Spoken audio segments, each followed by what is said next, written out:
Communicate clearly and concisely with the respect for the time of others. Listen objectively, carefully considering the opinions of others. Understand the counterproductive effects of disruptive, demeaning, and intimidating behaviors. Understand and respect district policies and procedures. Maintain a respect for the rich history of the district and the effort of others who have served in the past. This time for public comments, 5A. Please submit a request to speak to the Board of Trustees on any agendized or non-agendized items. The superintendent prior to the meeting, no more than 3 minutes are allotted for any one speaker, no more than 20 minutes for the same subject. This portion of the agenda is for comments, presentations, and reports to the board. It is not intended to be a question and answer period. If you have questions for the board, please provide the board president with a written copy, and an administrator will provide answers at a later date. Dr. Saharki, do we have anyone who would like to support this? Yes, President Johnson, thank you. We have one request for public comment from Ms. Tracy Cassin. Thank you. If we could unmute. Tracy, are you there? Yes, can you hear me? Yes, I can. And you have 3 minutes. So. Okay, thank you. Good evening. I would like to start off by saying thank you to Nicole Salcedo for the incredible job she does as the only counselor. She is a gem in our district. And thank you to all of the teachers who have distributed the syllabus for their classes. This is very helpful to us as parents. Also, thank you for inviting me to the district breakfast. It was great to see all of the teachers and staff from each site together, empowering each other as this new school year begins. I especially liked the superhero theme, as all of our teachers and staff are superheroes throughout distance learning and transitioning into in-person. But I would like to especially focus on our high school teachers because they are truly pulling triple duty. This was the only site where 2 teacher positions were not filled when 2 left the site in June. This is greatly impacting some of our teachers. It's not a matter of working harder. All of them work extremely hard and are very well versed in the subjects they teach. But there is going to be a point when, even though they love our community, students, and parents, they will end up leaving when they believe they are no longer effectively teaching the kids because they have the integrity to see this as they are being pulled in every direction. A few meetings ago, I inquired about the $700,000 charter payout, and staff contacted me and stated the entire amount was paid in one lump sum rather than the $90,000 increments because the money was there and it was better to pay it off and not have a negative liability. I would think that paying for 2 teachers at Vasquez would be vital, and this money could have been put towards these salaries. I would hope that the solution of low ADA isn't to contract and cut. Additionally, my son came home today and told me ASB was told that they have to pay $5,000 towards refs this year for volleyball and football out of their $7,000 that they have, pretty much depleting them. He was quite sad. And I told him the district will surely find another way to pay for this. After all, they just paid $700,000. And seriously, the kids were depressed enough coming out of a pandemic, and now they're being told the first week of school to pay for refs. And lastly, at the last board meeting, a board member comment was made in respect to former board members and what they did or didn't do. I'd like to know, at what point do you, as a board member, take ownership of your position and move forward? After all, negatively referencing former colleagues goes against your own civility statement, and that isn't very civil. Thank you. Thank you.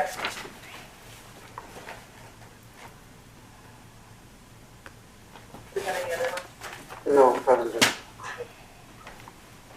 Okay, so do we have any recognitions this evening? Not at this time. Or any other reports? No. So we're on 6A, add a representative. Do we have Mr. Sparks available?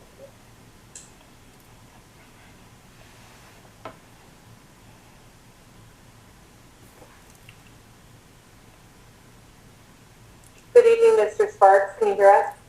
Good evening. Yes, can you hear me? Yes, I can hear you fine. Thank you so much. Thank you very much. Thank you. I appreciate you letting us speak tonight. First, let me say, with school starting, it was fantastic to see students in life return back to campuses. It was a lot of fun. It was a lot of good energy. It hasn't happened in over a year and a half. And part of the magic of teaching is interacting with the community and interacting with the students. And I know a lot of teachers were blessed to be back on campus. Excuse me. We have a lot going on. Thank you so much to the district and the teachers union for putting together the training, the professional development for the last 3 days. It was fantastic. It was nothing but positives. You guys created sessions that were impactful, that meant something. It wasn't a waste of time, and I use that, put that term in air quotes. And I just want to thank you as a teacher. That was an excellent PD and well worth our time. Union members have some concerns. If you look at COVID numbers, they're starting to rise. If you look at LAUSD, I know they're a bigger district than they are, but they had over 6,000 students and staff either sick or quarantined over the last 2 weeks. Yeah, it's a lot. And so we've done a fantastic job mitigating some of the effects of COVID, and I hope that we continue with that same mindset. We don't want an outbreak. We're already starting to see some people having to quarantine, some kids who already were exposed. We're doing a great job of following the guidelines. I'm just hoping that the district has plans, takes into consideration some of the concerns that teachers have. We don't want an outbreak. We don't want to shut down. We don't want to go back to Zoom teaching. So making sure that we're following those protocols that the county is putting out there is really important to us. We have some other concerns too. This is a bargaining year. For ADA, we haven't had an on-schedule raise since 2015. We live in housing prices are going up, real estate's going up, rents are going up, and again, we understand that the district is in financial need. Okay, however, who are we investing in? You know, we have to invest in our students and our community, the people we serve, and doing that is offering a wage where it retains and keeps teachers around. We have a lot of turnover, and I sit there and I ask why, because the community is absolutely wonderful. Teaching at a small school, in a small school setting, affords you a lot of influence, impact. You can make a difference in a lot of students' lives. And we don't teach in this district for the money. Quite the opposite. I mean, if I was to go down to Hart, and I'll just speak to myself, with the years I have in, and if I was to look at their pay scale and our pay scale, I'd make about $18,000 more. And again, we're not asking for large raises. We're not asking for the moon, but we are asking that we consider our needs, consider the circumstances that we live in. ADA is committed to serving this community. If you look at last year, a lot of districts didn't return back on campus. ADA reached out to the district superintendent and started that conversation. How can we get kids back on campus? How can we get high schoolers back on campus? We started that conversation. And I know a lot of times if you listen to Facebook, you read social media, you listen to the news, teachers' unions are to blame. We're to blame because we're keeping kids off campus. Yes, ADA is a teachers' union. However, we are not LAUSD.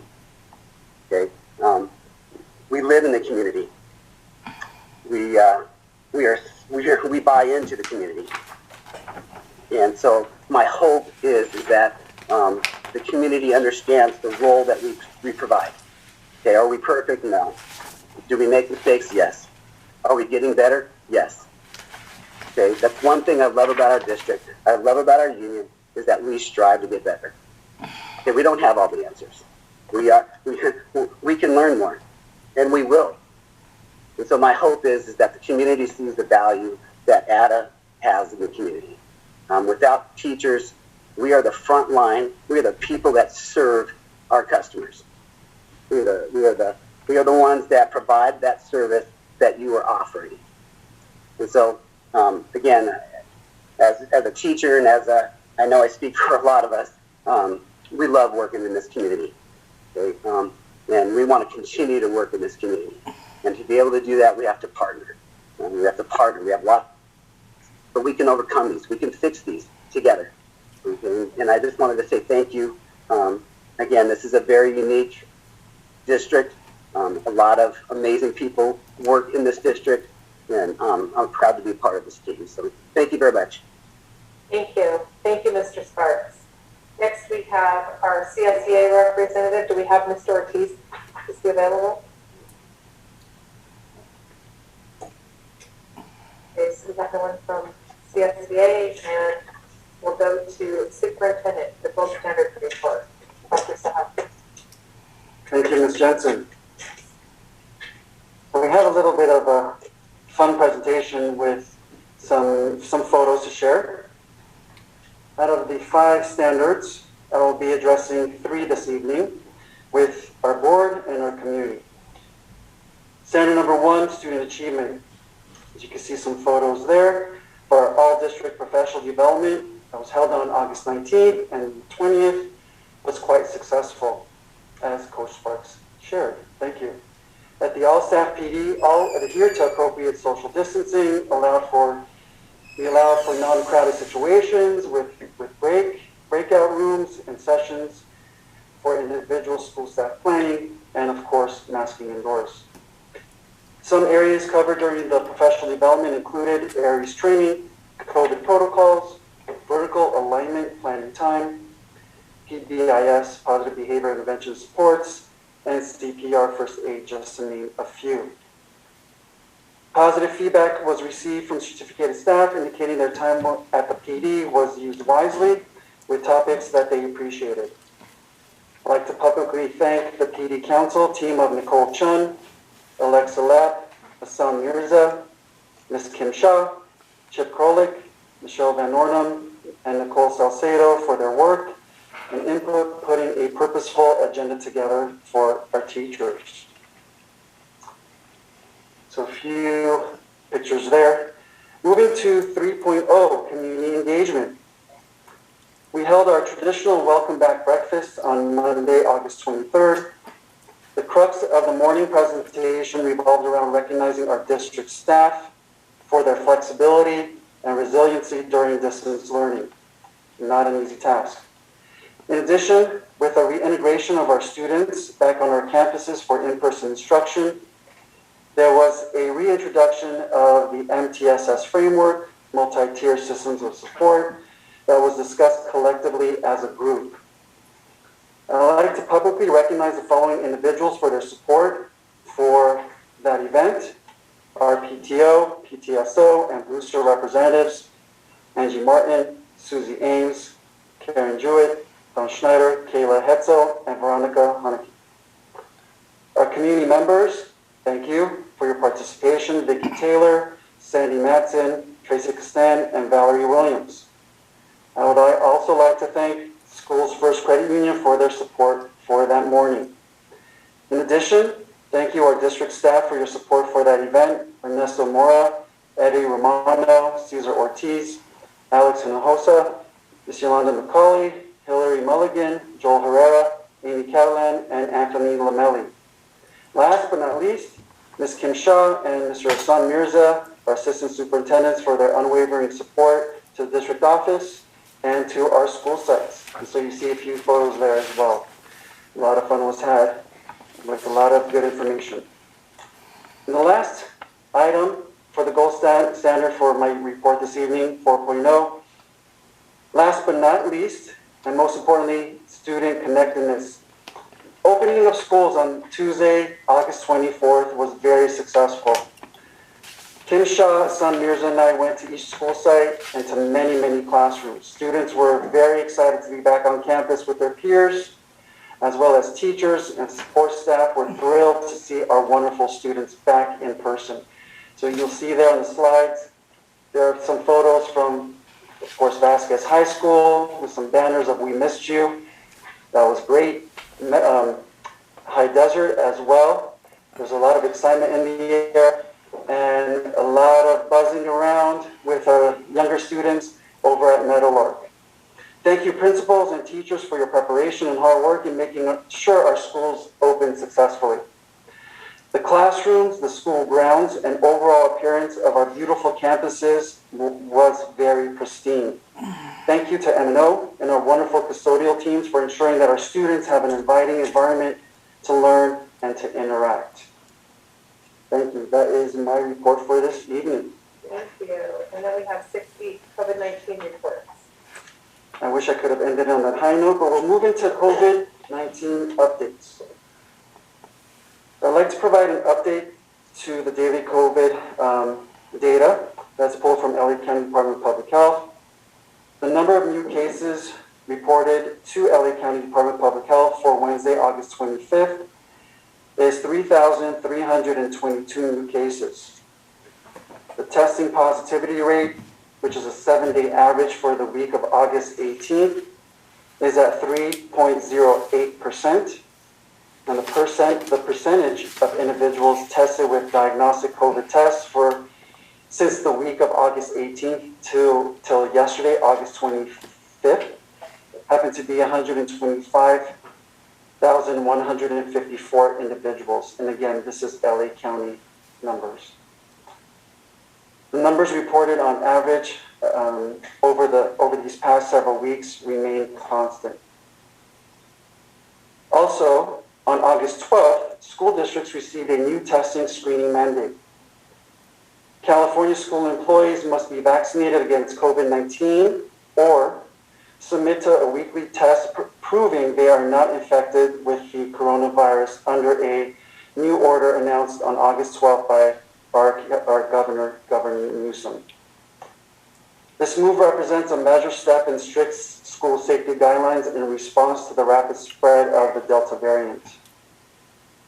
Some 1,000 public school districts as well as private schools have been affected by this order, again, which took place on August 12th, and give schools and school districts until October 15th to comply in full. A formal plan of communication and record keeping here at the district is being developed as we speak for rollout. The mindset behind this new public health order to give parents confidence that their children are safe as schools return to full in-person learning. This is the mindset behind this order, and this concludes my COVID-19 update for August 26th. Thank you. Thank you. Dr. Savarkey, do we have any submissions this evening? President Jensen, there are no submissions. Thank you. We're going on to 7 board comments. Mr. Falstaff. Thank you. Welcome back, everyone. I want to point out that our staff, whether it's our teachers, our facilities people, everybody, the only reason that we are back right now is because of you. These numbers don't look promising at all, but the news that we have is we come out of a space where we were kind of classified with the whole state, and there are some people that are expecting us to step out of the bounds and say, okay, we're over here, we're doing something else, we're our own entity, and we couldn't do that. But right now, the behaviors that are being implemented at the campuses are what's keeping. I don't see the county health department out on our campuses or the state health official out on our campuses, and the only reason they're not there is because our staff is taking care of the buildings, and our teachers and people who have contact with students are modeling the proper behaviors, and that all results in we don't have these outbreaks. People are getting sick. I have a peer at work who's in a hospital on a respirator that can't walk across the room, a fit person. I don't know the background on the person, but this stuff is real. But what's really important is that we're not flying in the face and attracting attention from county health departments. To Mr. Sparks' point, the staff has been doing this stuff. We've been back here. We started bringing special ed kids back more than a year ago, and the protections have been in place, and it shows in the numbers. The numbers that we're seeing at the broad level in the county, we're not seeing those numbers here, and that's because staff does what they're supposed to do. And again, to Mr. Sparks' point, think about it, teachers, think about it, staff. What is it that can be thrown at you now that you haven't already done and have experience and produced good results with? And I think that shows in the confidence of the community. There's students coming back to school, they're excited. And we have a case pop up here and there, that's to be expected, but there are no outbreaks. And again, I do not have the county and state breathing down our neck because we're not doing the right thing. Thank you all. One of my pet peeves, the calendars. If you have a site and there's something happening tomorrow at your site, it should be on the calendar, Monday, Tuesday. I don't want to go through the whole year, but if it's a district thing, get the calendars up to date. There's nothing worse than being a commuter parent and have your kid tell you at 7:59 in the morning, you have to pick me up today. It's a minimum day. And then somebody says, well, you know it's a minimum day. This is all, I can't remember what happened yesterday, much less last year. Calendars are critical. We have people going back to work on broken schedules, and nothing is worse than being a parent walking in and having the boss roll the eyes because you have to go out again because you don't know what's going on in your own life. Please service the customers by keeping your calendars up to date. Emails. I'm getting your emails. The red pill, Q crumb nuggets, I get those. I understand them. I also understand the other side of the coin that I'm supposed to be in a hermetically sealed screen environment at all times. Guys, believe it or not, I have not lost my power of critical thinking. I think I've picked up some discernment along the way that tells me that maybe I should watch the place and the timing and the context of my comments so that I don't have other people feeling they're being insulted. Somewhere in the middle is staff doing what I just said, and that is following some mandates that they're comfortable doing, that they're capable of doing, and not creating drama and attention to things that aren't real. So the staff is not going to focus on how we're going to become a test zone for somebody's political thing. I am interested in test zones. I'm interested in the tests that produce scores that make this place in this district a regionally desirable educational placement. We could talk about what was said in the Acton Town Council meeting when I was running for, I don't even remember what year it was and how I was this and who did this and that. But I'll tell you what, we bit the bullet. This board has decided we're going to take steps to bring this budget under control. And now we're going to focus on getting the ADA back. So beat me up the whole time. We'll be all campaigning against each other, and that'll be the appropriate thing. And I'm not going to sit up here and campaign tonight. But to Mr. Sparks, again, you're getting a lot of attention from me, Mr. Sparks, and it's good attention. I don't want to be telling people we're negotiating a year and a half, and we had to get the money back because we were on the cheese line for 4 years.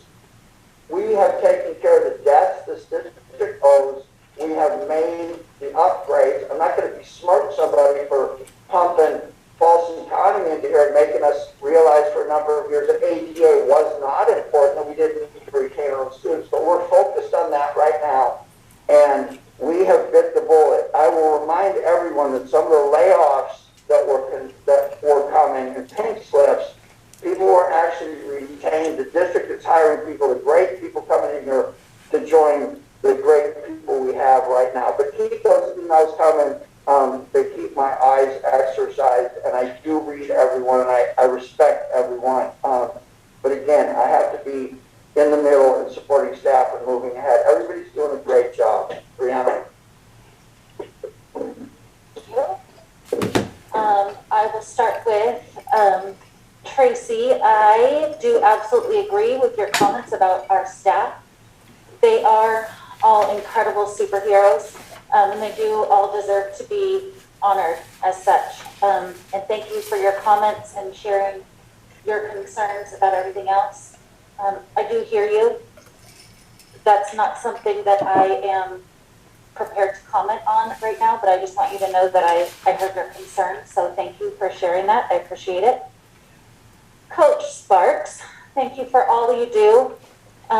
Thank you to our teachers for continuing to go above and beyond for all of our students. You do truly deserve the world. And I wish we could pay you everything you're worth, but truly there's just not enough money in the entire world to give you what you deserve. So also thank you for sharing. I wish I could just write you a check, but I can't. It is great to hear that PD went well. Sometimes people walk out of professional development going, what was that? That was like I could have been in my road planning. I could have been doing so many things other than that. It's great to hear that it went well and that our staff walked away feeling like it was well worth their time. So thank you for that. Thank you to the Professional Development Council. When you hear which members of staff were on that, you just know that's going to be great because they're all pretty fantastic and creative and dedicated. So thank you. Great job, guys. Thank you for your report and your detailed updates. I really love seeing the pictures of the kids and the staff in classrooms where they're supposed to be, getting back to some sort of normal, and we're well on our way to healing. Last year we heard a lot about resilience and the resilience of our students and the resilience of our staff, and now we're getting into recovery and having kids in their seats, sitting at their desks on the playground, interacting with each other. They're well on their way to recovery. So that makes my heart happy. So thank you for those pictures and letting us see those. I'm looking forward to a time when we don't need your COVID update. So I am continuing to receive emails as far as for pro-mask and anti-mask in the classrooms and indoors. I do read every single one. I do respond to every single email. When you send links, I do watch your videos and I do read the articles. I thank you for informing me. Some stuff is stuff that I have seen already, and I thank you for bringing it to my attention, and others stuff that I haven't seen. So it's great to see the different things going on. I've been urged to follow the science, and that's hard because I'm not a science major. I am a voluntary board member, and my job is in the school office, and that's my background is actually on school campus, and I don't have the background to follow the science. What I do have to follow and what our board has to follow is the LA County guidelines. So until those LA County guidelines change, we're stuck in between a rock and a hard place. So we support you, we hear you, we care about your children. We have to follow the guidelines. And to some of you, you're not going to be excited about hearing that, and I sincerely apologize. Happier things. I was able to attend the district welcome back breakfast. That was really incredible. When I resigned from my position here, I really thought that I would never see some of my old colleagues anymore and never go to the district breakfast. I've been attending the district breakfast off and on since I was 18. So it was really awesome to be invited. So thank you for the invite, and thank you for putting it all together. Thank you to the staff and the volunteers that put that on. It was nice seeing everybody together. It was nice seeing the staff members that were honored. That was very cool. Every single one of those people definitely deserve it. I was also able to attend High Desert's first day of school as a parent.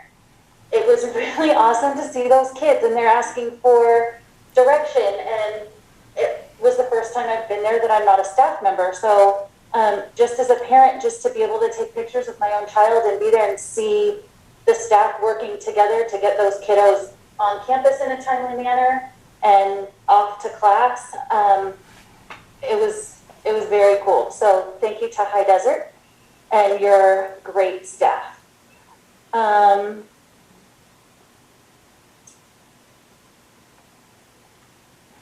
I've received emails concerned for our valet line at Meadowlark.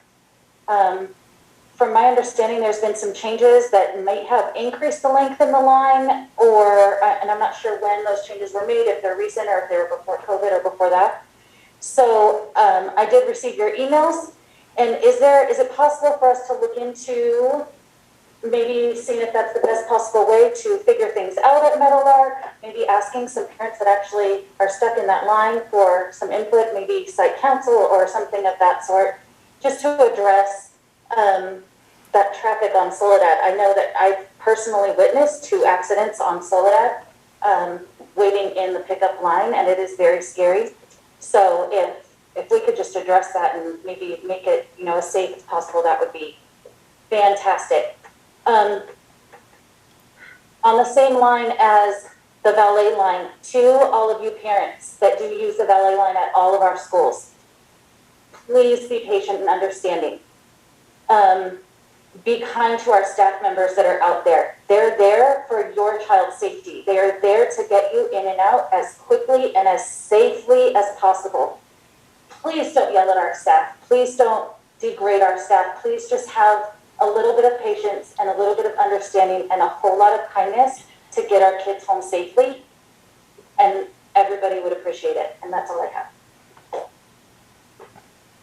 Good evening, everyone. I wanted to welcome everybody back to school and congratulate the teachers and administration and getting all 3 schools up and running. It's great to see all the happy faces, kids in class, and teachers alike getting back to work. You guys are all doing a great job. Keep it up. Let's keep those COVID numbers down as much as possible. We definitely don't want to be like LA County, or LA City, I should say, and get some big spikes. I'm going to keep my comments brief. Mr. Sparks, I hear your concerns about trying to compete with the surrounding markets. I understand that. Myself, I could go down the street and get quite a bit more money if I wanted to as well. However, I like the environment in which I work, and I hope that our district provides that to our teachers. That being said, hopefully at some point in time we can get around to giving everybody some more money in their bank account. That would be great.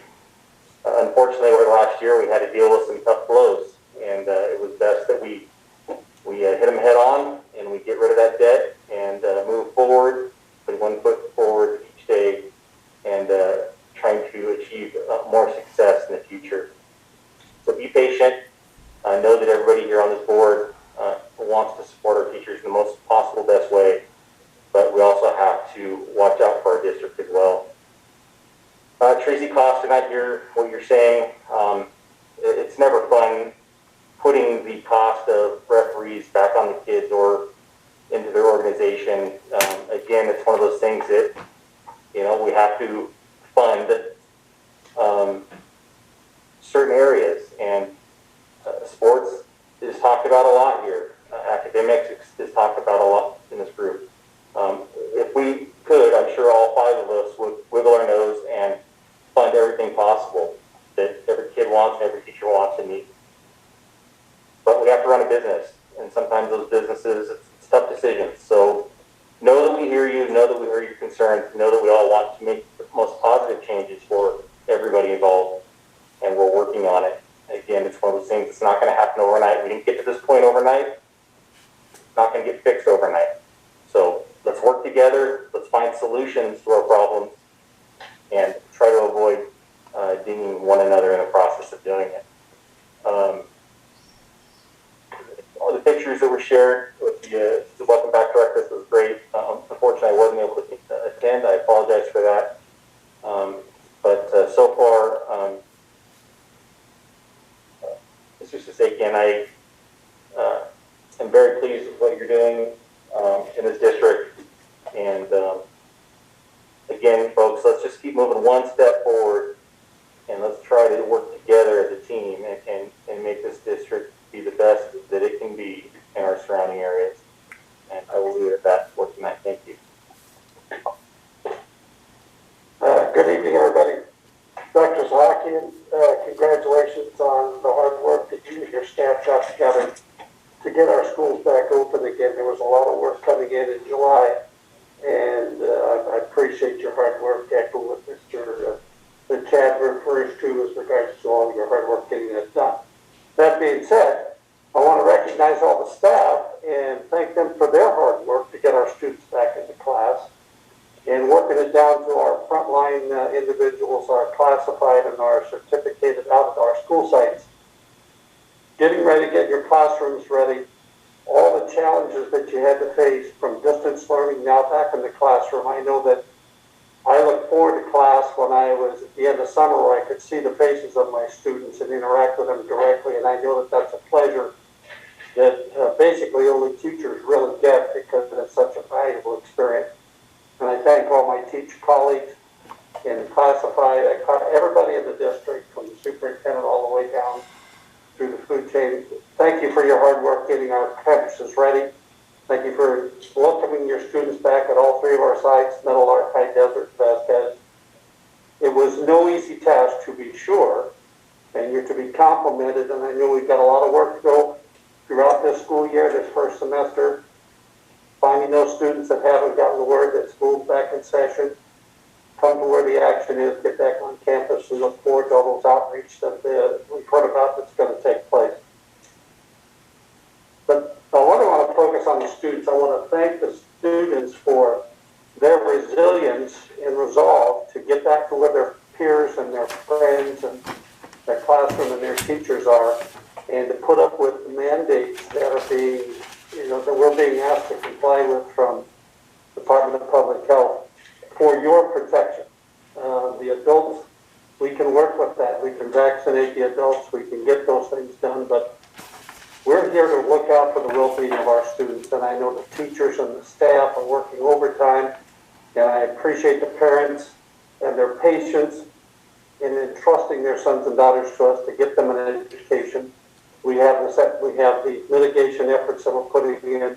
The masks are terrible, but like I said in the last meeting, it's not a have to, it's a get to. We all get to be on the team to get this thing behind us, so by the end of this school year, we don't have to do with this anymore. And we keep our numbers down like this false graph, and like Chad has emphasized, that this comes a conversation of maintenance, not of desperation, where we're actually up in front of it rather than behind it. As a small, unique district, we get to have that flexibility. When we're small, we can adapt and we can move around. When you're large, you're kind of cumbersome, and then you have these manifestations that encumber your best efforts. So students, thank you for your hard work during the distance learning, and we look forward to the same level of success that you have in your classrooms to engage with your teachers, communicate with your peers, and enjoy school life getting back to normal as best we can under the circumstances. With regards to the emails, I, along with all my colleagues on the board, we get our emails, we look at them in different perspectives, bringing our own experiences and our understandings. I can assure you that I read them all, and then I vet them against my contacts. My sister is a doctor. She gets calls from me on a weekly basis. I want to know what the latest is, what's going on, what does this mean, what does this term mean. So I'm trying to keep myself abreast, but my focus is on the students. I'm going to make decisions, I'm going to make conclusions, I'm going to do things, and I'm going to err on the side of the safety of our students to make sure that they can get back into class and have a safe experience of high school education where we know that they do well. One thing I do want to point out to the superintendent is I know you talked about the protocols coming in from the LA Department of Public Health with regards to staff being vaccinated and or testing on a weekly basis. And I recall I asked you about our athletic walk-on coaches, and you assured me that the walk-ons have been apprised of the same requirement. That's correct? That's correct. Anyone interacting with our students will be receiving the same information during the rollout of this mandate. Okay. Then one other question, just to kind of tag into that. I'm on the Volleyball Officiating Association. Fortunately, I can't do my local school, because that would probably be harder than normal. But the one thing that LA Department says that they have to do is all athletes have to be tested. Indoor athletes have to be tested. So we're prepared to provide that opportunity so our students can have that experience of athletics indoors. Yes, thank you, Mr. Jorgensen. So that mandate as well. Well, for any athletic competition indoors, our students need to be providing within a 48-hour window prior to that competition a negative result for their COVID testing before they could actually compete. So that information will be going out. My cabinet and I discussed that with principals today. That information will be formally going out to the sites and to our respective coaches this Monday, August 30th. Okay, so I appreciate that. And the reason I bring this up is that we will do whatever it takes to allow our students and our student athletes and our spectators and our family members to come back to school and enjoy what they like. It's some physical activity that is a direct complement to their success in the academic classroom. I just want to make sure that we don't let the ball down, we don't step back, we're staying proactive. They give us a guideline, we get out, we make sure everybody that's engaged with our students, they're prepared to move on with this so that our students can have those opportunities.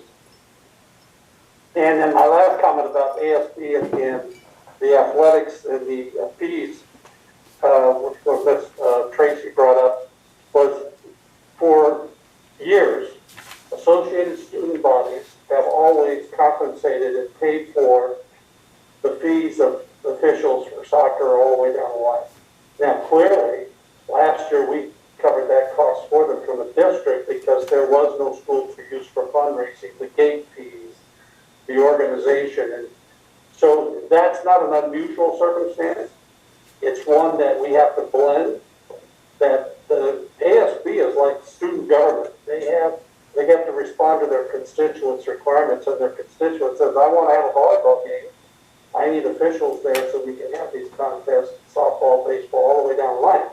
So as we get back to campus and as our ASB advisor starts to blend in the new things and the kids get back to normal with dances and fundraising events and all that, the gates from our different athletic events, that will turn around until they can get back and get those things organized, but that's not an unusual circumstance. Again, I just want to close and thank everyone for their sacrifice and their participation with regards to the mask wearing and the distancing. And I know it's a sacrifice, but it's one worth living. I'm not a betting man. I go to Vegas rarely, but when I drop a few coins and I lose them, I know what I have to worry about, but I'm not going to bet on the welfare of our students, and so we need to make sure we continue. Thank you. I didn't have a lot because you guys covered most of it, but I also attended the breakfast on Monday, and I don't think we thank Mr. Brockway. It's very hard to host large when you're preparing for kids to come back to school. So being a former principal, it's always fun when you have an event right before school starts. So Mr. Brockway, thank you for hosting that, and thank you to your staff because your school looked amazing. And I was in awe when I was in the gym. I haven't been in there for a long time, and it looked fantastic. It's just beautiful. I love what you've done with the place. It looked great. Welcome back to our students and our teachers. It was great energy in the room on Monday. It was great to see. The superhero theme was a great theme for them to come back to, and they were in good spirits from what I could tell, and so we thank you.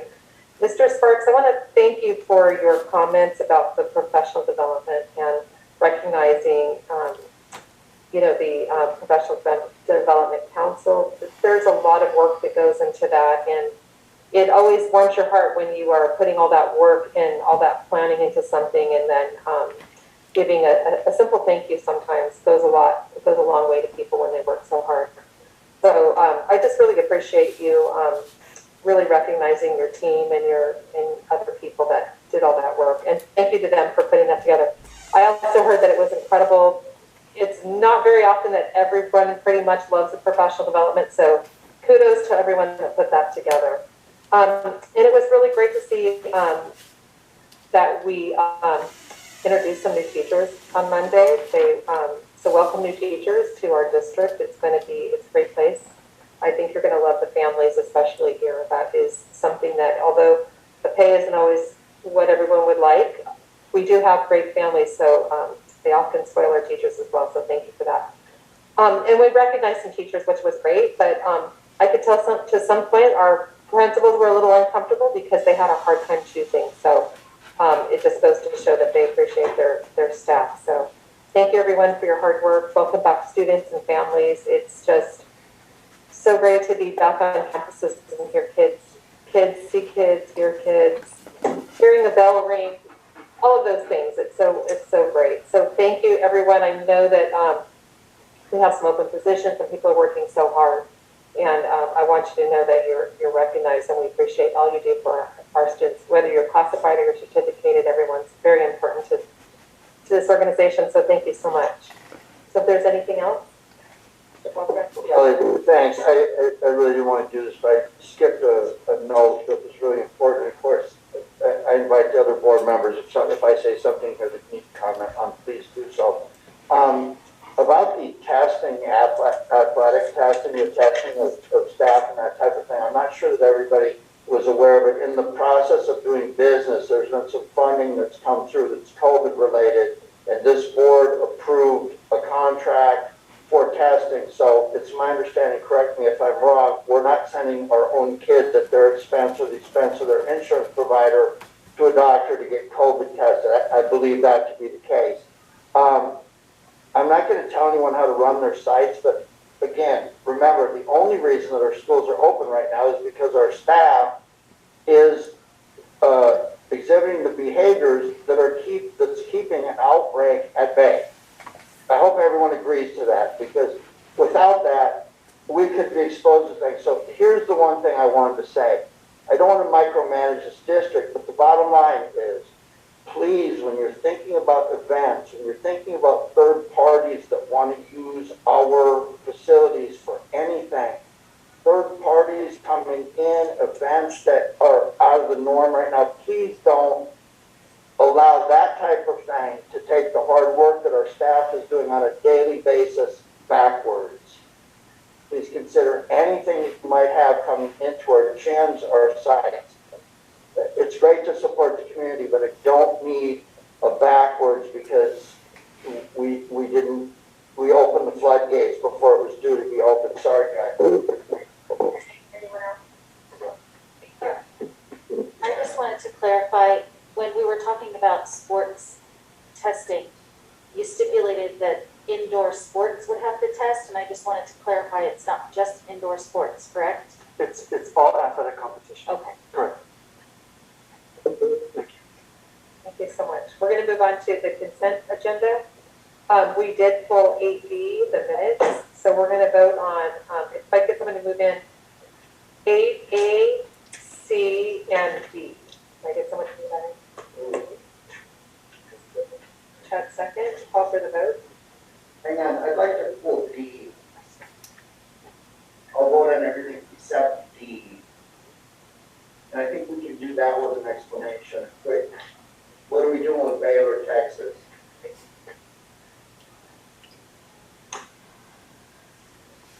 Thank you, Mr. Falsgraf. So I do know that we have our wonderful assistant superintendents on the line. I believe this is a reoccurring agreement for speech pathology. I'm going to turn it over to, if we have Ms. Shaw on the line, or Mr. Mirza, please. Ms. Shaw?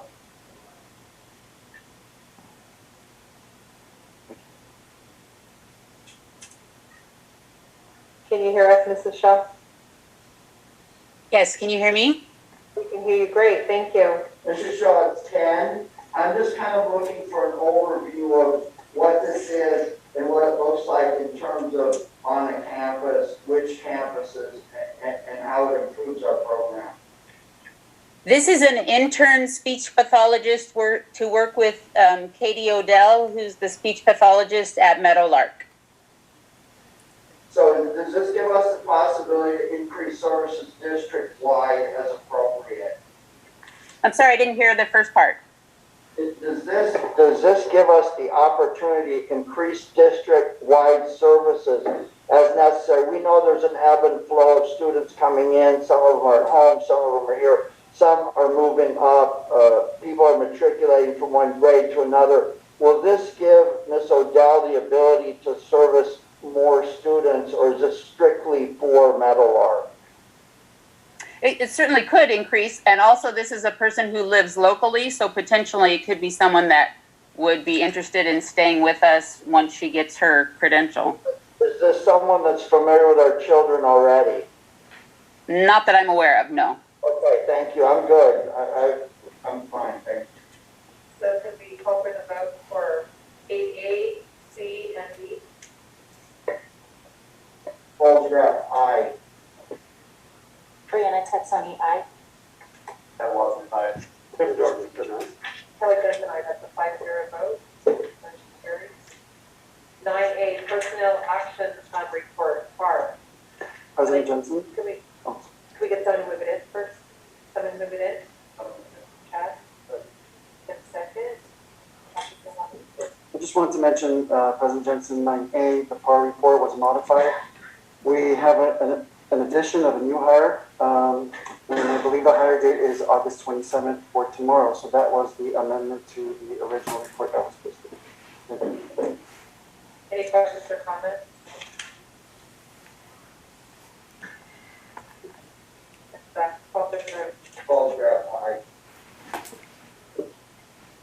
Brianna Texoni, aye. Kelly Jensen, aye. That's a 5-0 vote. Motion carries. We have 9B, the first read of Vasquez High School Parent-Student Handbook for the 2021-22 school year. Dr. Sahakian. Sure. For each of the respective schools and their parent-student handbook, working with cabinet as well as our principals, the blanket statement happens to be for any modifications. Language in the parent-student handbook really needs to mirror and reflect adopted board policies that are currently in place for our district. In addition, with the emphasis and focus of our continuing efforts with MTSS, multi-tier systems of support, which is really tier interventions for academic, sports, and behavioral. That language was added per LACO's language for each respective parent-student handbook. Thank you. Does anyone have any comments regarding the Vasquez? I'm going to make this comment for the entirety of all 3 handbooks. We do this every year. It's a formality. It's really easy to just, yeah. What I'm interested in, were there any changes made with specific regard to A, disciplinary practices, or B, scheduling of school days? In any of these, if there was, please have the author pop up on the screen and explain explicitly what those changes were and what it looks like in terms of how a student would be disciplined, what their due process rights are, or what the school day schedule looks like. Can we start with Mr. Brockway then? If he has nothing, if there's been no substantive changes at the direction of the superintendent, then there's nothing. I'm only interested in the ones that substantive changes in behavioral policy and the scheduling of the school day. This is Mr. Brockway. I did not have any substantive changes in regards to those areas, but if there are any other questions that I could potentially answer before turning it over to someone else. Just stay on the line really quickly then. Thank you. I'm sorry. Do you have anything? Does anybody else have anything? Mr. Brockway? No comment. I have a comment, but I don't know if it's necessarily for Matt or overall. I didn't see in the handbook, and I don't know that it needs to be in the handbook, but when we talk about parents picking up students and volunteering in the classroom, maybe it's something that we should add, I'm not sure. But are we using the Raptor check-in system still? When parents come in? To my knowledge, we have the Raptor system. I think that it would be in everyone's best interest to re-teach or retrain our office staff on it, since it was implemented right before COVID. I think it would be helpful to open that up to our office staff, but we should be utilizing it as much as possible when someone knows how to use it. Thank you, because I just want to make sure that we're still continuing. We're talking about, safety, and we're talking about masks and washing our hands, but I just want to make sure that we're still, being prepared for people to make sure that we're checking in. So my question is, in the handbook, we have stuff about, checking kids out early and coming to the office and volunteering and things like that. But I just want to make sure that our parents understand. I don't want parents showing up to think they're going to come in and help in the classroom or volunteer, and they don't have their driver's license with them, and we can't put them through the Raptor system. And then, we talked before about making sure that we were diligent about that, and then I just don't want it to be, oh, well, you don't have to do it, whatever. So maybe we need to just have more conversation. Maybe you guys can have that at your principal meeting and some more conversation around that. Whether you put it in the handbook or you don't, it's not so much of that. I just want to make sure that we are being clear when we're sending that handbook home to our parents, that they're understanding what the procedures are if they're checking kids out or they're volunteering in the classroom. Matt, I just had one quick one. On the 23 with, you're listing all of the available sports that we're going to be providing opportunities for our students. Could you please make sure you review that, make sure we have all the ones in there, because I don't see tennis on there somewhere. Yeah, I'll double check. I think that when we initially had that, it was still in discussions. And generally speaking, going forward, I would put any sport that would typically be offered by within the guidelines of the CIF. Whether or not we're able to fill them, that's a different story. But yes, I'll take a look at that. Thank you for bringing it to my attention, Mr. Jurgensen. Well, I only say because I've been stopped on the highway, but do you guys do this? And I go, okay, I think so. So if we have it in our handbook, then that takes away that consideration that the parents know that the students can go there and do it. So I just appreciate it. Thank you. Thank you for your hard work, Mr. Brockway. But if we could direct the superintendent to talk about the Raptor at your next meeting, put that on your agenda and what that's going to look like. And some, I think Matt brings up a good point that it's been a while. People aren't used to it. Like, we need to probably have a refresher. So thank you for that. Thank you for sharing that, Mr. Brockway. You're welcome. Okay, then next we have 9C. We have the first read of the High Desert School Parent Student Handbook 2021-22. Is there any questions or comments? I think Mrs. Van Ortem, did you hear Mr. Falsbrock's question? Or does he need to repeat it? I think she's muted.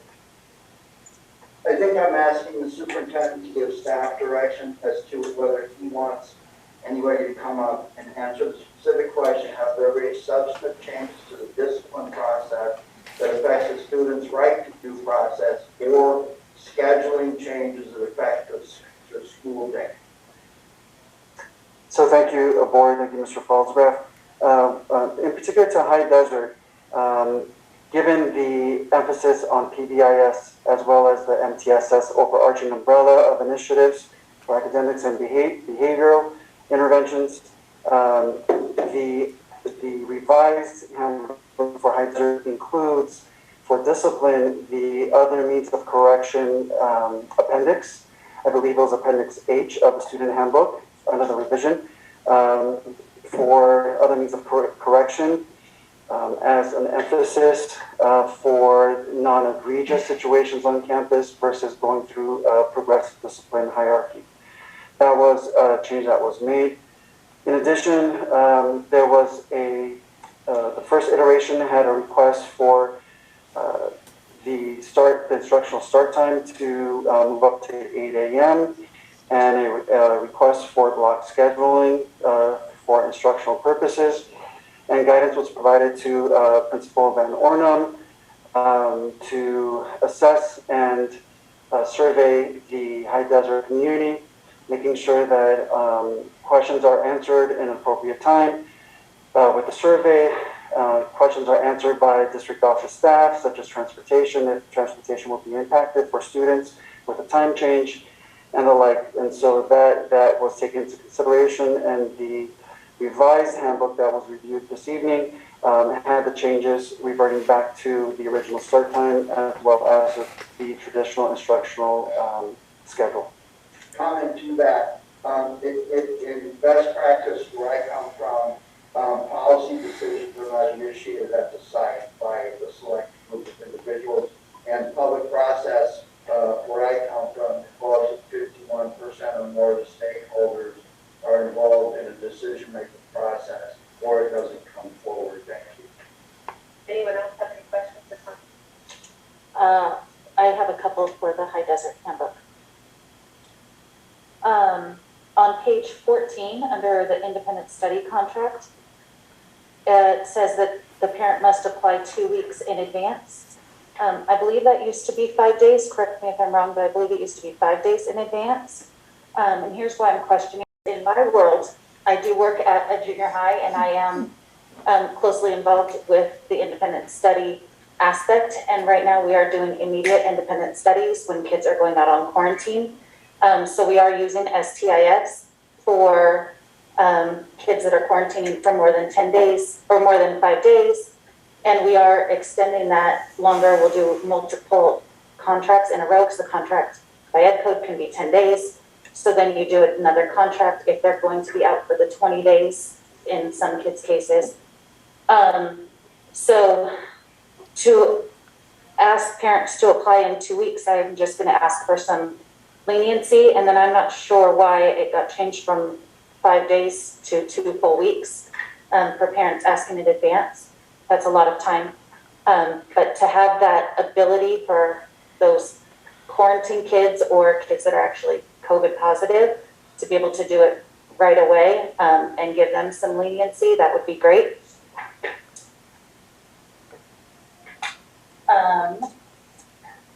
Should I just keep moving on? Is that okay? Would you like me to respond? Sure. So thank you, Ms. Saxani, for that. And so again, standard response would be whatever is reflective of policy or adopted policy.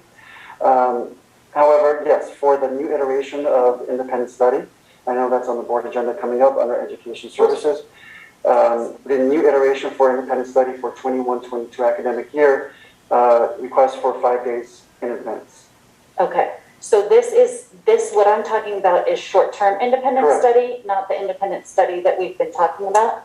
And we'll make sure that reflects the existing board policy language. Okay, thank you. Thank you. On page 15, under tardies, underlined it says students who are not in their class when the tardy bell rings at 7:55. Did we change that to from 7:50 or is it 7:55? What is the correct time that school actually starts? I will defer to Ms. Van Ornum, principal at High Desert, but the start time is at 7:50 a.m. But if she would like to chime in, Mr. Adams. Good evening. Yes, so the school does start at 7:50, but our tardy bell would ring, allowing them 5 additional minutes to be in class before being marked tardy, so it would be 7:55. Okay. And then I did have on page 27, student support services. We have school counselor written there, and it says all of these great things that a school counselor is able to do. I'm just wondering how that's going to work when there's not a school counselor for High Desert. Is that going to fall on our one and only school counselor in the district? Or are we planning on getting a school counselor to fill this position that's written in the handbook? Thank you, Ms. Taxani. So the Vasquez High School counselor will not be supporting all of our sites.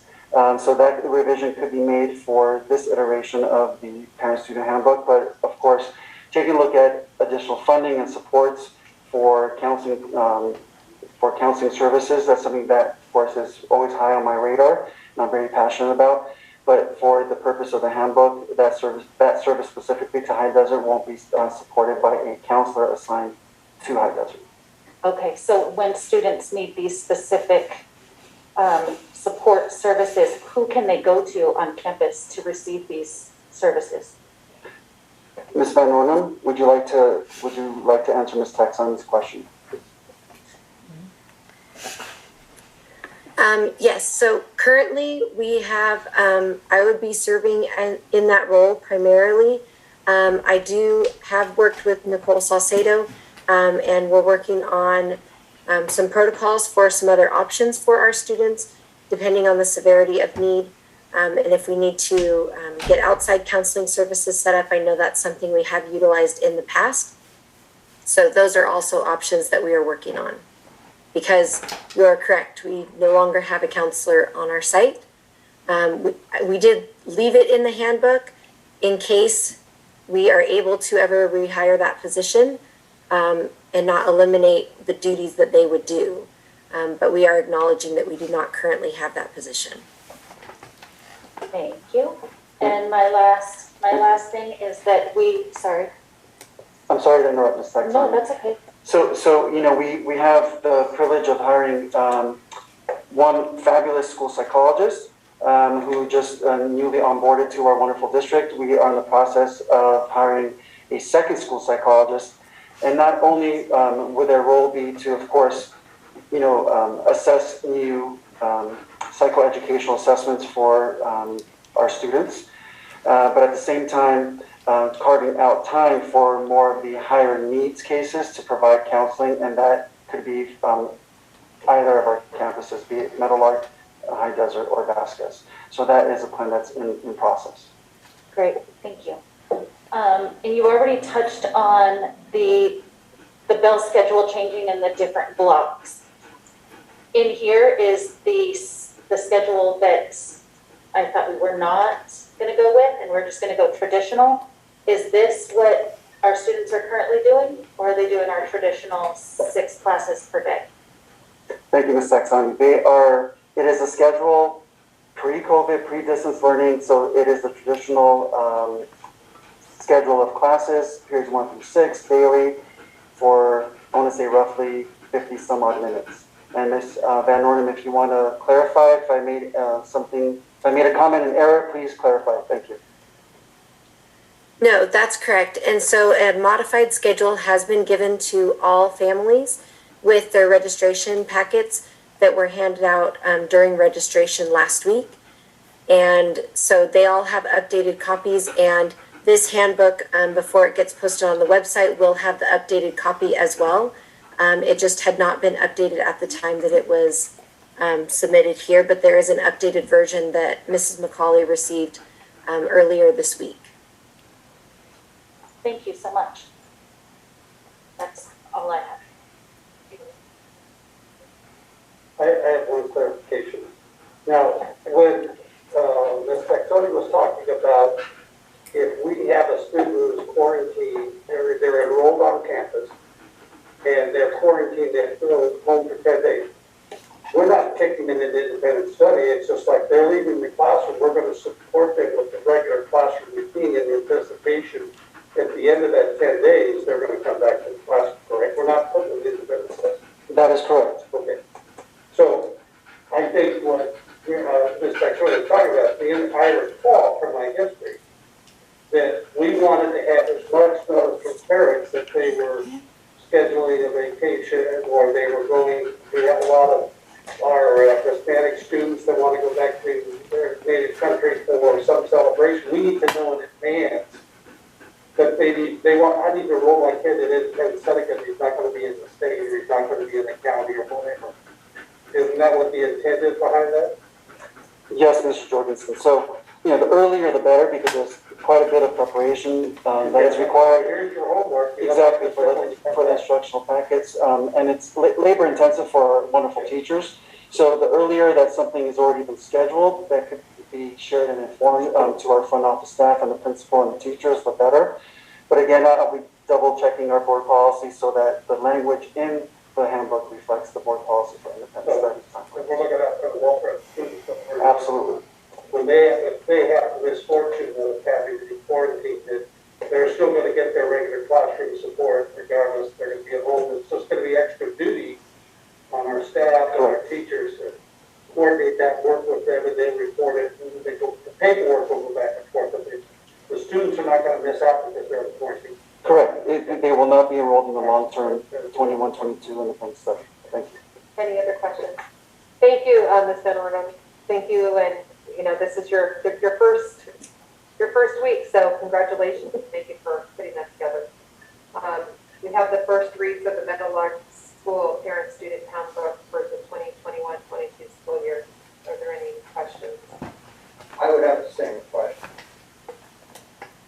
Any substantive changes to the student discipline policy or the scheduling of the school day at the site? Thank you, Mr. Fallsbath. No substantive changes to Meadowlark's Parent-Student Handbook.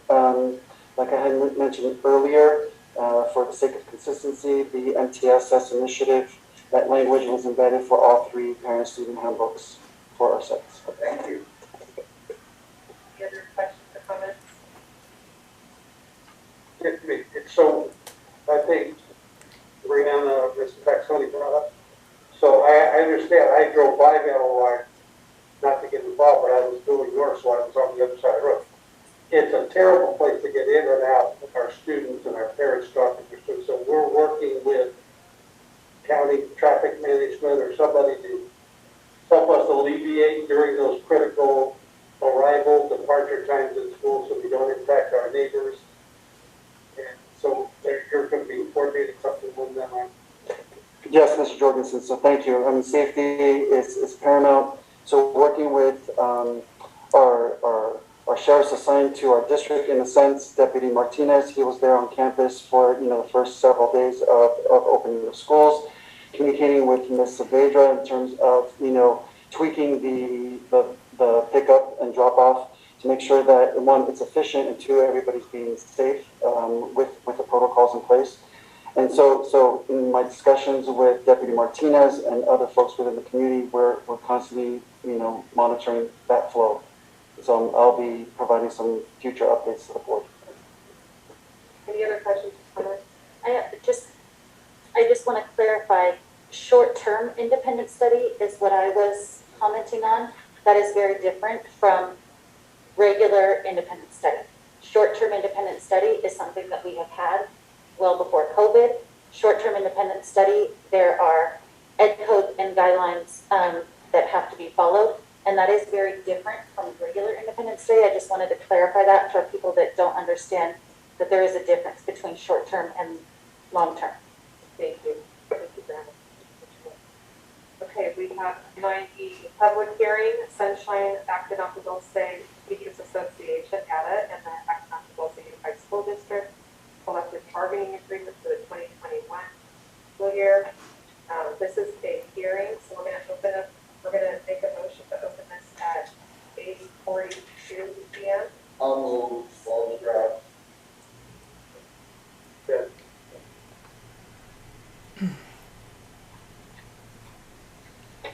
Dr. Samaki.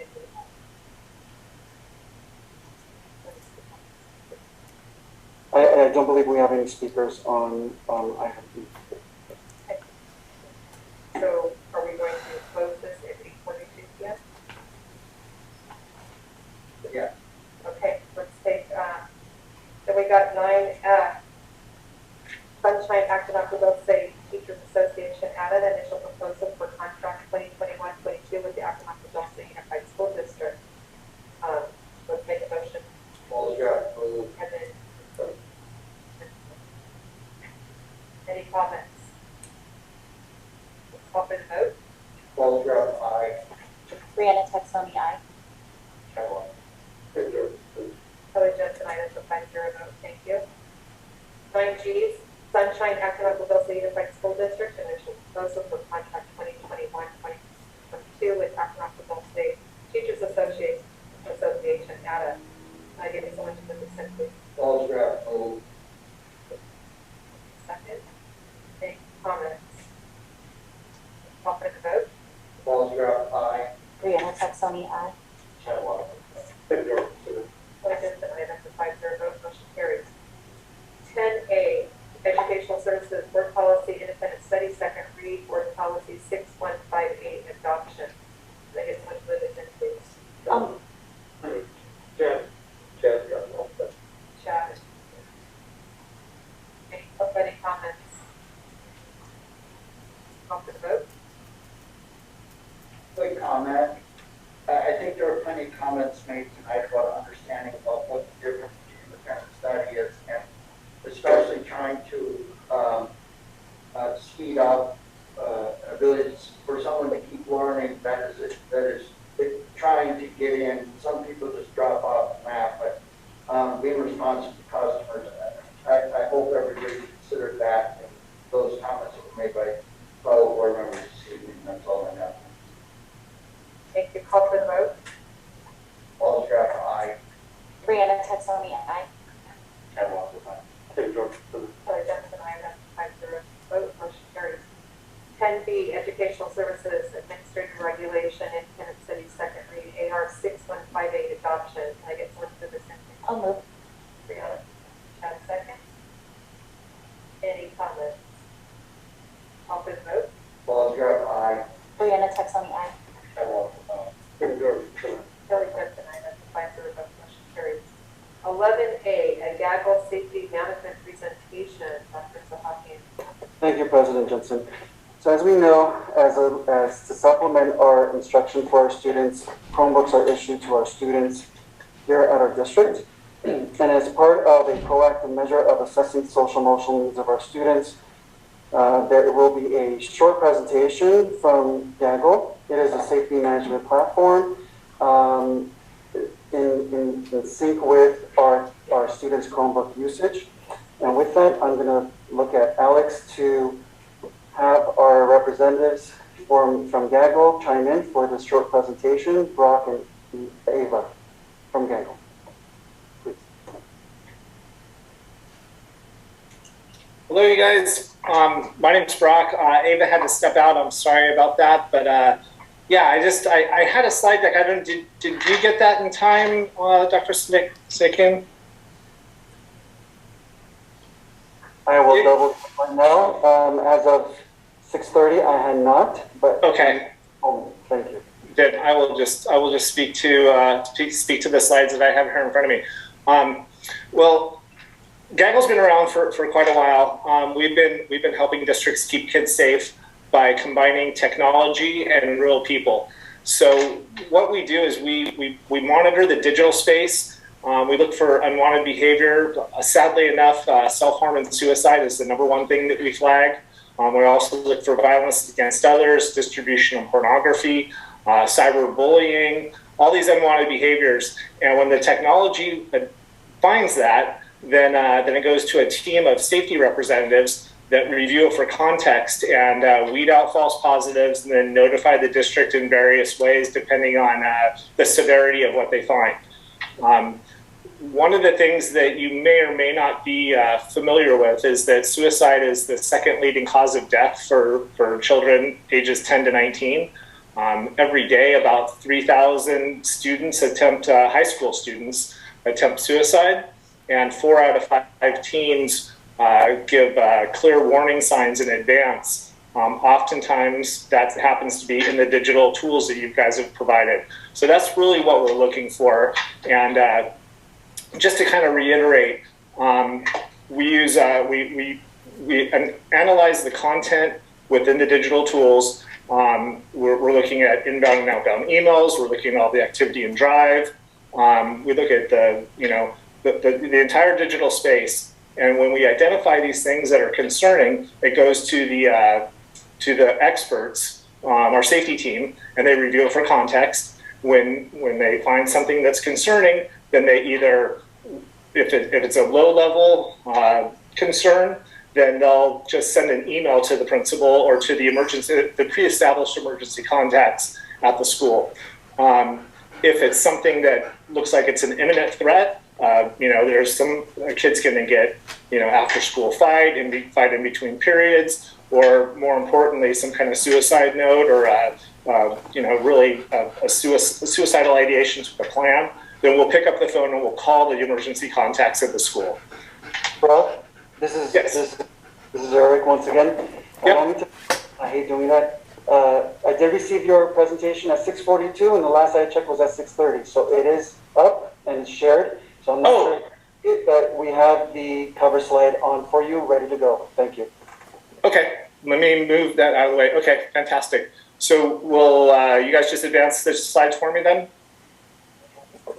Yes, we will control it. Okay, next slide, please.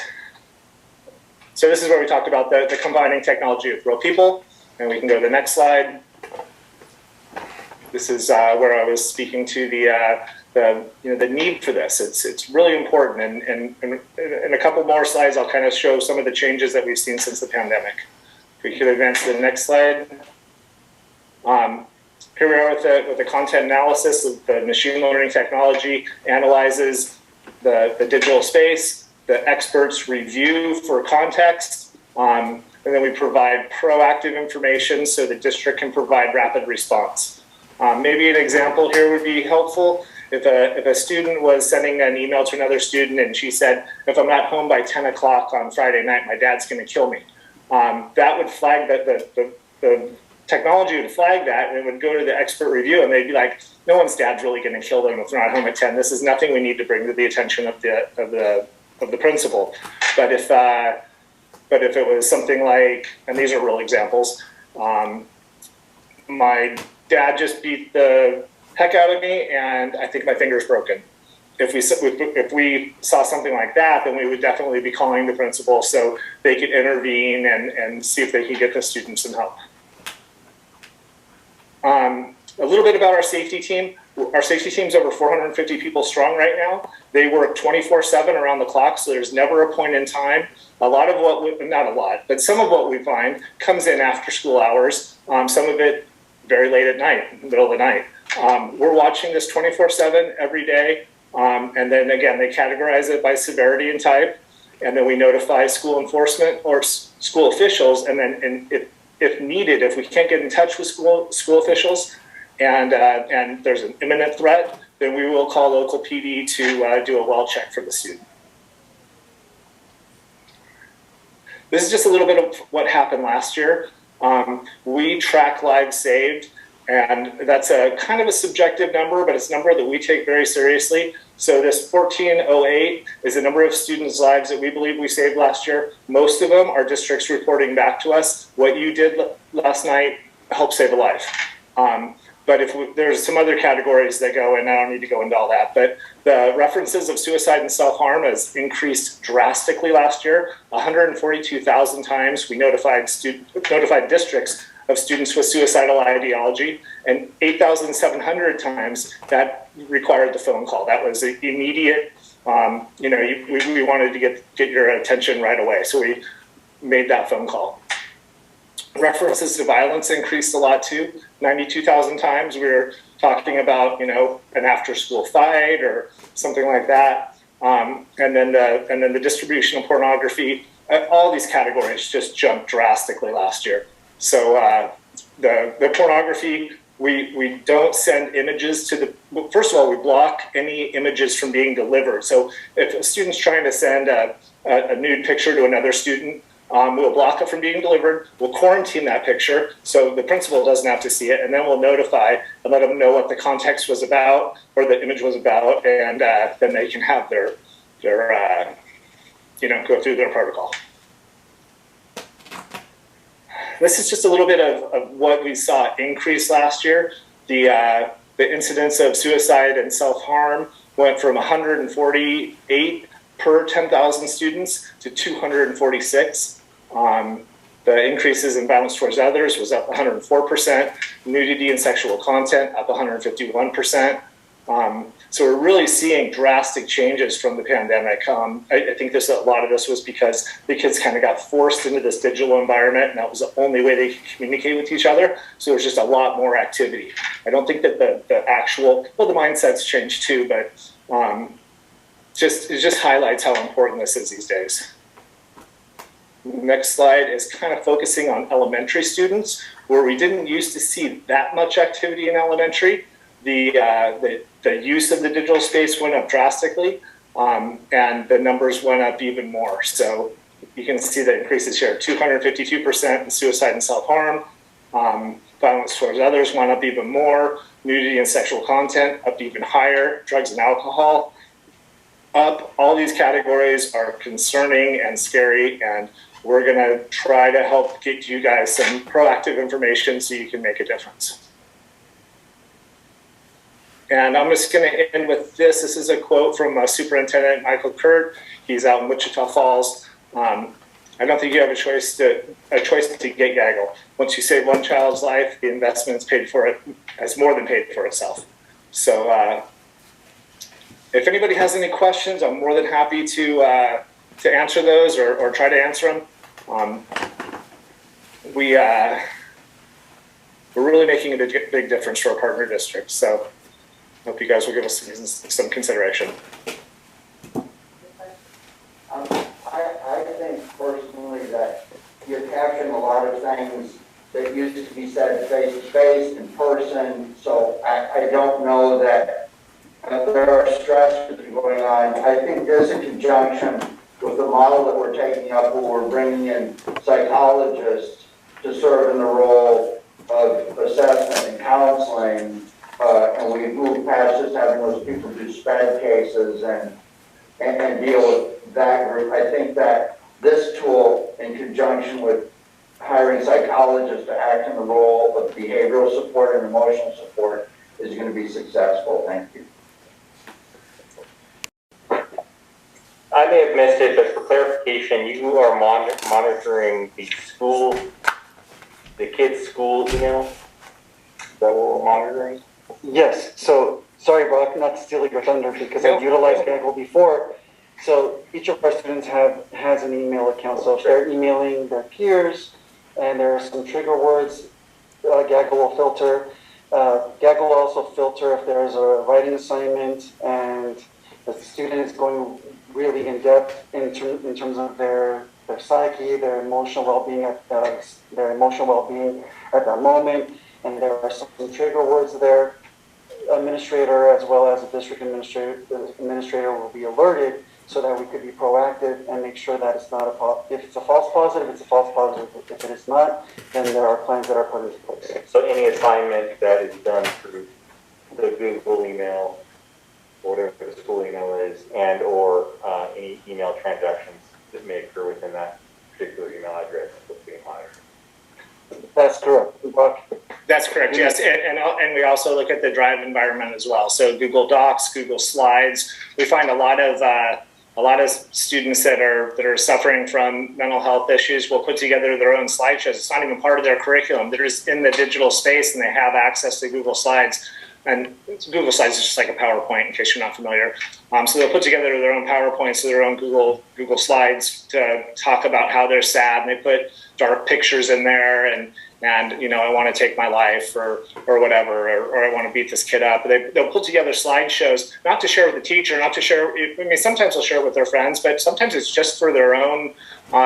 You know, they're just venting, you know, and trying to get their emotions out. And oftentimes, when they know Gaggle's watching, they're doing this on purpose because they're afraid to go in and talk to a counselor. They don't want to really admit it to their teacher, but they feel comfortable in the digital space kind of sharing their thoughts, even knowing that we're watching out for them. So sometimes it's a cry for help. Okay, you answered my questions. Thank you for your presentation. I appreciate it. I can see the value of this tool with regards to our student safety, particularly coming off of distance learning where their only interaction was through some kind of technology. We provided them with devices so they could complete their classwork, do their classroom work, check their emails, and so forth and so on. I know from two events that if I had this tool available to me, I would have felt much better about intervening when I was at the high school. I didn't. I always found about it after the fact, and that's when it's too late. So I think this is something that will give us those tools that we have, looking out for the welfare of our students. And I agree. I like the last comment you had about students say a lot of things over the internet and over their technology that they would never say to someone standing right in front of them. Sometimes it's venting, sometimes it's alerting. But a lot of times is they don't have that mechanism of person to talk to, whether it be in the house or whether it be in the classroom or whether it be with their coach on the athletic field. They need some way to get their message out, and preparing these slides, PSAs, things like that. We used to do in health class, and that's where I was alerted a couple of times. I'm thinking, it's a great PSA, but why was my student doing this PSA? And in conversation, the student was concerned about all the smoking in their house. And so I gave me the opportunity to engage the parents about smoking outside of the house, not inside, because your students be a little bit bothered by this. So I think it's a great tool. Thank you for the presentation. I'm just a little curious about the pornography. So it flags pictures and also keywords. Yeah. Our technology looks at images, and it has a anti-pornography scanner, so we flag that. It also will look at like GIFs or any kind of pictures that are put in there, and if there happens to be text that says, you know, if someone posts a picture and it says, "I want to die" in it, then our technology is advanced enough to even read the text within a picture. So it doesn't have to be like in a Google Doc or in an email. It's actually able to read the text within a picture as well. Oh, wow, that's incredible. So And so thank you for that. Okay. We're on to 11B. Thank you. Thank you very much. Thanks, you guys. We're on to 11B, after school program Sunny Days. This is an action item. Okay, can I get someone to move this in, please? I'll second. Any comments? I have a comment. I'm kind of looking at this backup that's happening, especially at Meadowlark School. And I think the unspoken here is that some parents are commuter parents. I think that they like to get the child at the school site to know that they are at the school site and there's someone at the school site that's going to be there so they can hang out so we can get on our commute to our work, which is necessary to put food in the refrigerator. What I'm wondering is, without charging everyone $100 a day, and since we have, there was some coverage about our agreement with Sunny Days in the AV Press, which I appreciate. You've got into the details of my questions about, is it affordable? Are we asking, are we artificially inflating the cost to the parent by charging a certain amount for the facility use and that type of thing? But what I'm wondering is if some of the backup isn't being caused by us saying, you can't drop your kid off till 8. I know you've been dropping them off at 7:40 so you can get the other kid to school. I'm not proposing that we open up Sunny Days everywhere, but if it's required, I mean, we've got somebody, I'm not getting into details here, it's not on the agenda, but there was a school that comes through here, charter school, that was looking at opening around us, and their biggest selling point was we have before and after school early pickup and drop off. So when we're dealing with Sunny Days and looking at their services and what they provide, if someone needs to drop their child off at 7:30 and we can accommodate that, I'm not going to want to charge them $100, but at the same time, I'm not going to fuel head-on collisions just because we can't consider the needs of a majority of our customers. Thank you. Anyone else? I do have a question for Mr. Rosa, just for the record, sort of, it does say in the recommended action to approve, because it's a regular after-school program, but it's different from the previously approved. Can you just tell everyone quickly the difference? Yes, hello, can you guys hear me? We can hear you. Thank you for being here. Thank you. So yes, previously in the last board meeting, you guys approved the preschool program. And then you also approved the expanded learning enrichment program, which is offered to Meadowlark and High Desert students. This would encompass all of our students, and it does, after school through Sunny Days, do offer early pickup and the entire program for after school as well. So there are 3 separate programs running. Thank you. Thank you very much. I have one more question. The superintendent, if it's okay, I'll address Mr. Marza directly. I recall this being in response to being able to provide mitigation for the effects of COVID and the funding that was associated to that.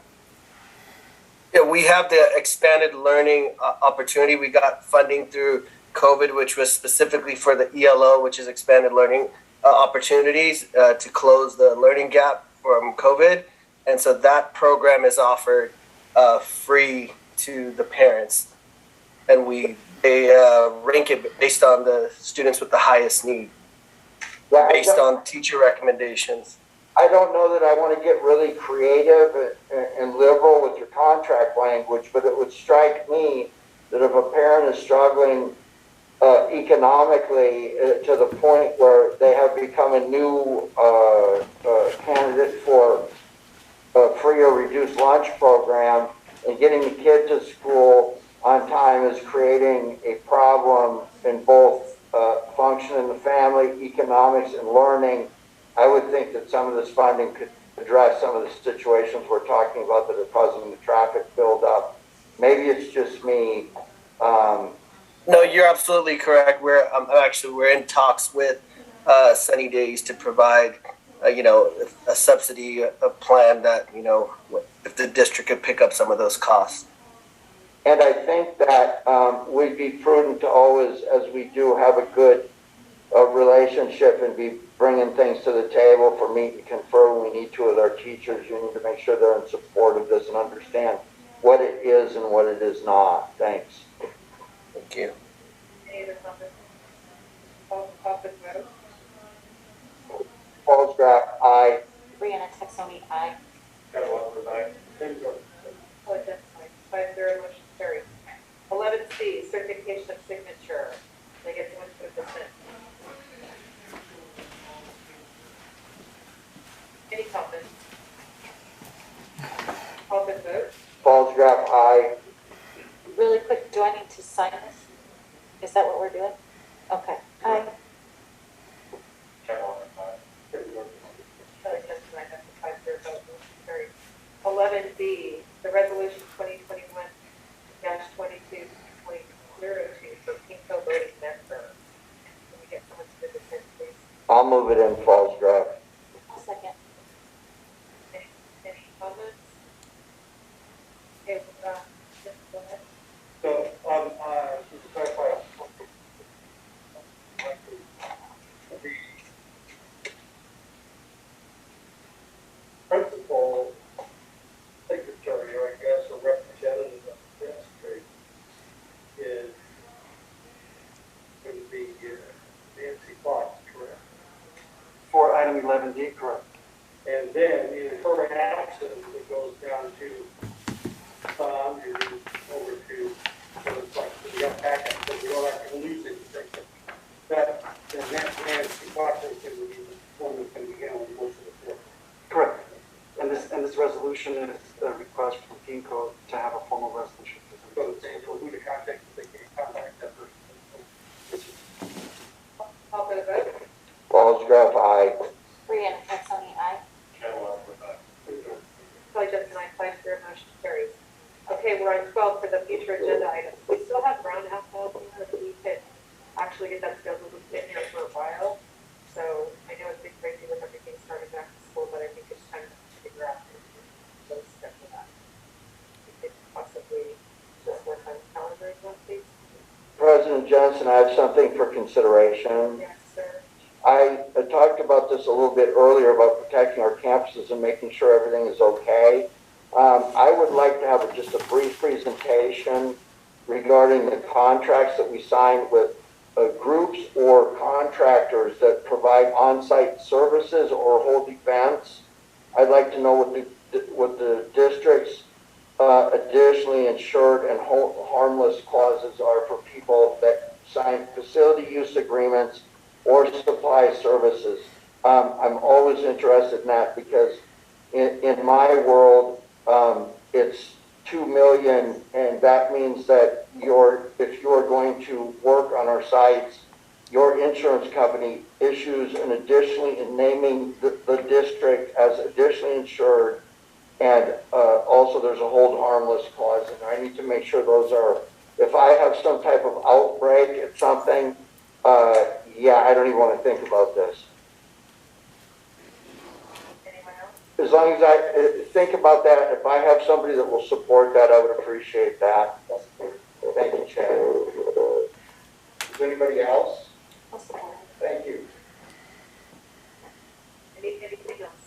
I don't have it, I think. Okay, so for 13A for the calendar, our next board meeting is 9/9 and 9/23. And that will be in person, correct? Yes, President Jensen. That would be in person, meaning for our community members to participate as they traditionally had in the past, pre-COVID. But pre-COVID, but do the same standards that all our campsites are. Yes, thank you for the clarification, Mr. Jorgensen. It's an important clarification as we are masked here, making sure that those that are participating in person will be masked and following the same safety protocols that are in place. Thank you. And we'll be able to address the board, correct? And we'll have the yellow cards and everything available. Thank you. Okay, so we do have to report out from closed session this evening. We did have action taken. The board agreed agreement regarding student number 7232866738. There was a motion by Mr. Jurgensen and seconded by Mr. Chad Wadsworth. The vote was 5-0. With that, we made the motion to adjourn, and the time is 9:11 p.m. Motion. Brianna moved and Ted second. Call for the vote. Paul Jeff, aye. Brianna Texoni, aye. Chad Wadsworth, aye.